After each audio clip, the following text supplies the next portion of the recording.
Bonjour à tous, c'est Philippe Guillouard de Trek Eco Survie Aventure.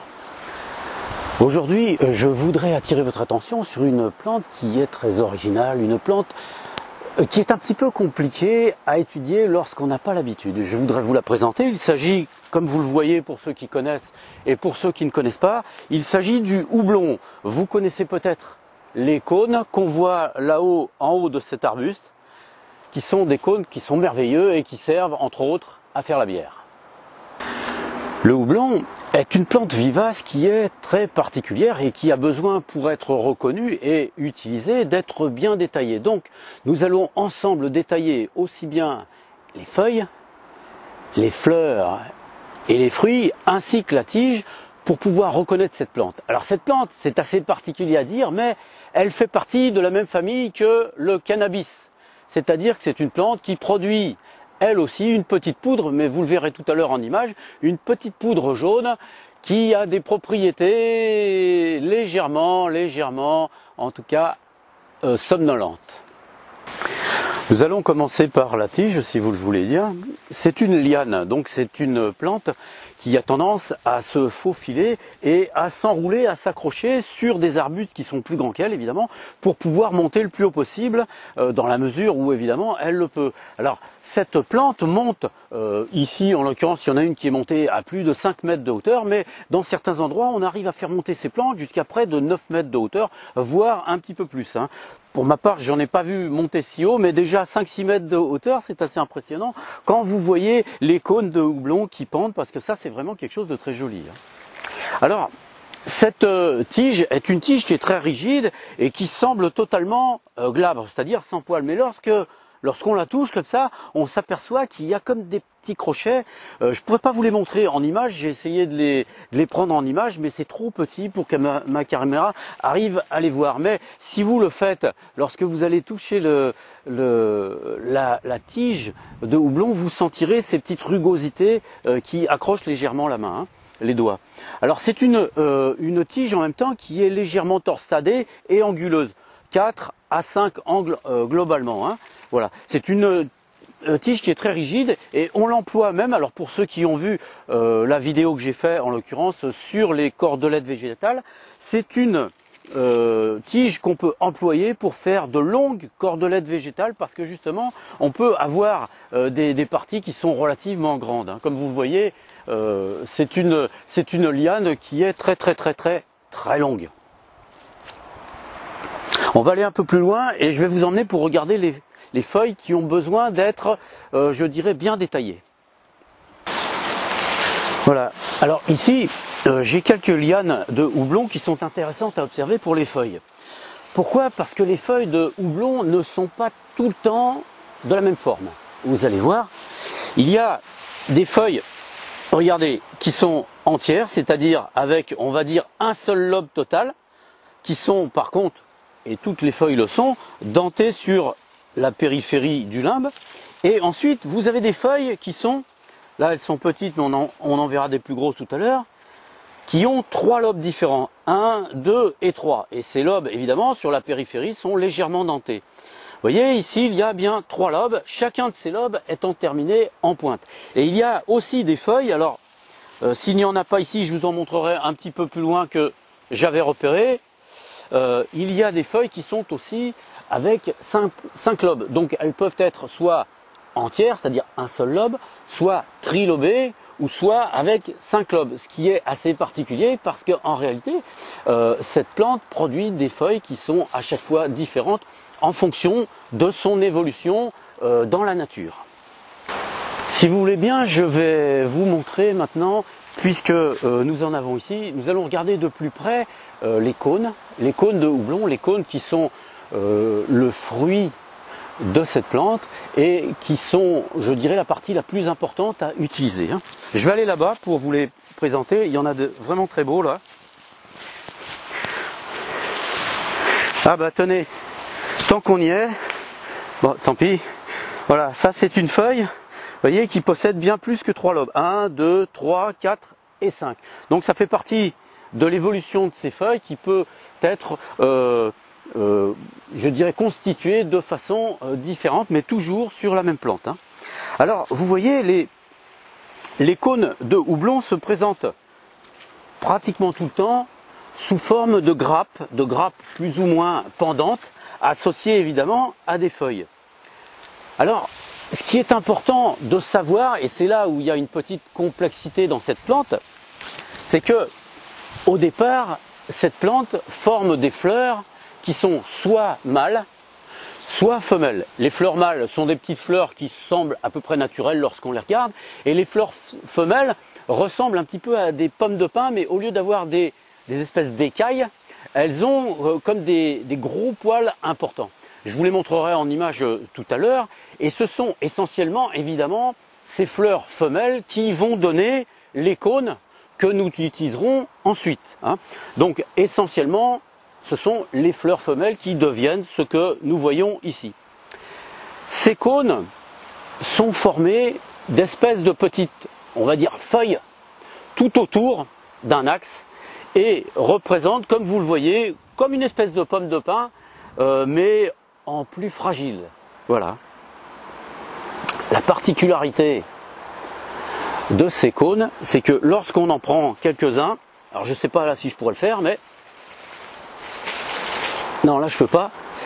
Les cônes dégagent une espèce de petite poudre jaune qu'on appelle de la lupuline, qui est en quelque sorte la substance qui contient, je dirais, une grande partie, peut-être la majeure partie des propriétés de cette plante, donc qu'on va utiliser dans divers domaines que je vous détaillerai tout à l'heure. Voilà, ce sont de très très jolis fruits, ces cônes, vous voyez. Alors, ça tombe bien, ici, il y en a un, vous voyez, il commence légèrement à jaunir, à devenir doré et ensuite brunir. C'est-à-dire que lorsque les fruits commencent vraiment à être mûrs, leur couleur se modifie en allant vers le doré et ensuite vers le brun clair.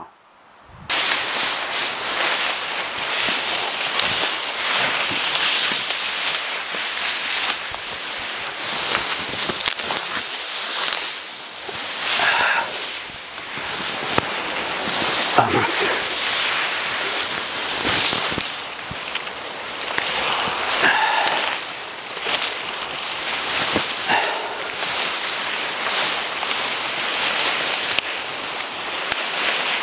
Hop là, et voilà. Voilà. Regardez la beauté de la croissance de la plante. C'est vraiment, c'est superbe à voir. Là, on a un beau roseau qui fait, il fait plus de 3 mètres. Et on a toutes ces grappes pendantes qui sont vraiment magnifiques. Alors, je vais vous parler un tout petit peu des propriétés et de l'usage de cette plante, le houblon. Évidemment, nous connaissons tous l'usage du houblon dans la fabrication de la bière.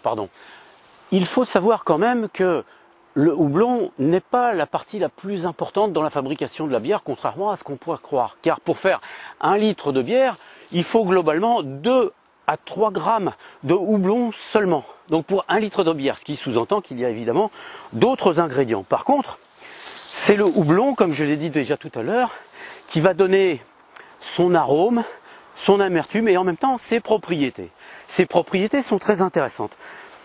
Il faut savoir que par le passé, les marins ont utilisé de la bière régulièrement. Et vous savez pourquoi?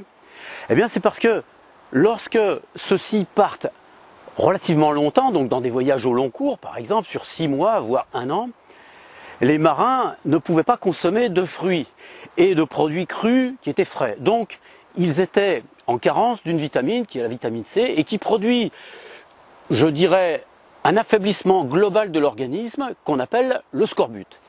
Eh bien, la bière contient une quantité assez importante de vitamine C pour que ces marins emportaient des tonneaux de bière dans les bateaux pour que les marins puissent avoir continuellement suffisamment de vitamine C pour avoir des fonctions organiques générales qui puissent être en bon état de fonctionner. Il faut savoir que le métier de marin est un métier qui est vraiment très dur et ces gens-là ont besoin d'être en pleine forme lorsqu'ils sont dans les bateaux.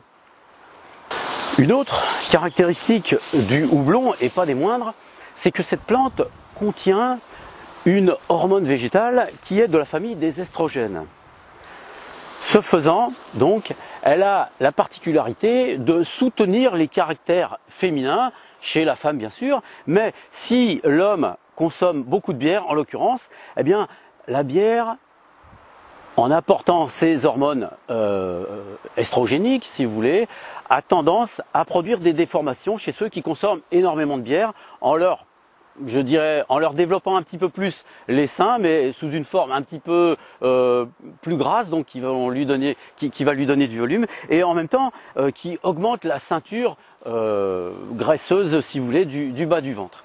Ces hormones sont intéressantes pour les femmes car pour certaines femmes ça peut être, je ne vais pas dire un remède de première importance, mais un remède de soutien pour des désagréments de syndrome de ménopause, si vous voulez, ou pour les femmes qui sont ménopausées, parce qu'un apport supplémentaire d'estrogène va permettre de diminuer les conséquences de la ménopause, conséquences qui ne sont pas toujours bien vécues. Donc ça peut être, je ne vais pas dire une alternative intéressante, mais un supplément à une alternative, je dirais, de soutien naturel.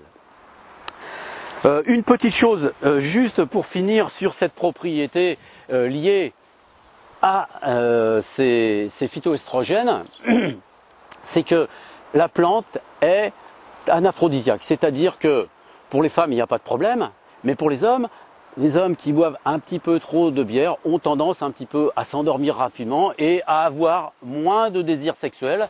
Donc avis à toutes les femmes qui ont des hommes un petit peu trop ardents, vous pouvez toujours leur proposer de boire un peu de bière. Ici, vous voyez ce que je vous disais au départ, que cette plante est une plante, c'est une liane qui est rampante et qui court un petit peu partout.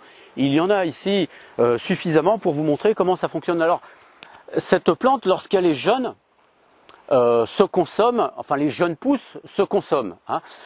Pour ma part, j'en ai jamais mangé encore parce que je suis pas, disons au départ, je suis pas attiré par ce qui est amer. Hein. Il faut savoir quand même que la plante est suffisamment amère.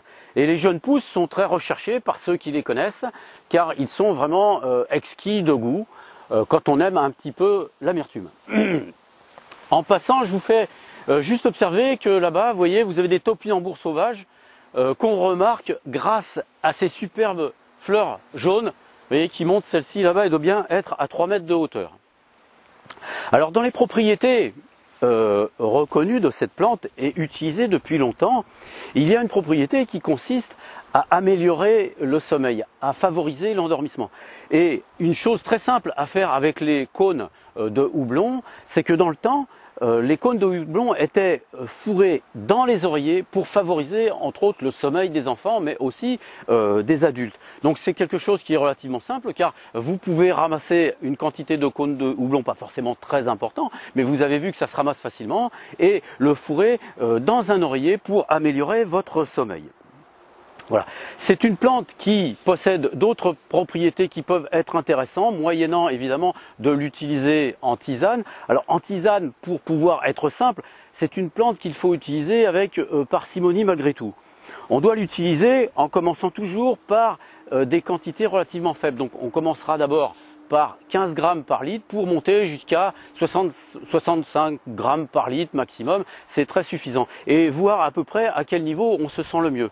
Mais lorsque vous faites des tisanes pour travailler quelque chose, il faut toujours penser que, et ne pas l'oublier, il faut toujours chercher la posologie la plus faible possible pour pouvoir être récupéré par le corps. C'est-à-dire que le corps doit d'abord s'habituer et ensuite on doit diminuer la posologie des plantes pour trouver un équilibre, l'équilibre le plus petit, le plus fin possible en tout cas en prise de plante.